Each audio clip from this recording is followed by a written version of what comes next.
Hi అండి. ఈ blouse గుర్తుంది గదా! దసరాలో అయితే అప్పటికప్పుడు ఫంక్షన్ కోసం స్టిచ్ చేపిచ్చుకున్నారని చెప్పి చూపించాను. చాలా బావున్నాయి అక్క 2 లెహెంగాస్ కటింగ్, స్టిచ్చింగ్ పెట్టమన్నారు. కాకపోతే అప్పుడు వీడియో తీయలేదండి. కానీ వాళ్ళే మళ్ళీ మనకి ఇలాగైతే తీసుకొచ్చారు. సేమ్ అదెలా కుట్టామో ఇది అలానే స్టిచ్ చేయమన్నారు. బ్యాక్ డ్రాప్ షేపు, బ్యాక్ ఓపెనే. అలానే పైపింగ్ కూడా ఇన్విజిబుల్‌గానే చేశానండి దీనికి కూడా. ఇలా వేసాము అంటే మనము లోపడనేది ఫినిషింగ్ చాలా నీట్‌గా ఉంటుంది. అలానే హ్యాండ్స్ వచ్చేసి పఫ్ హ్యాండ్ పెట్టానండి దానికి. దీనికి కూడా సేమ్ అదే పెట్టమన్నారు. అయితే ఇది చాలా బావుంటుంది. పైకైతే వస్తుంది. బుట్టనేది చాలా ఎక్కువగా వస్తుంది. ఇది ఎలా కట్ చేయాలి, స్టిచ్ చేయాలనేది కూడా చూపిస్తాను.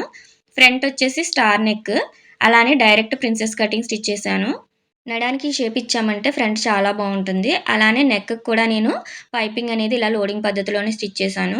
హ్యాంగింగ్స్ పెట్టానండి లెహెంగాకైతే. ఫైనల్‌గా ఇలా ఉంది. లెహెంగా అనేది మీకు నచ్చినట్టయితే లైక్ చేయండి. అలానే దీని ఫుల్ వీడియో కావాలి అంటే కామెంట్ చేయండి. Thank you for watching.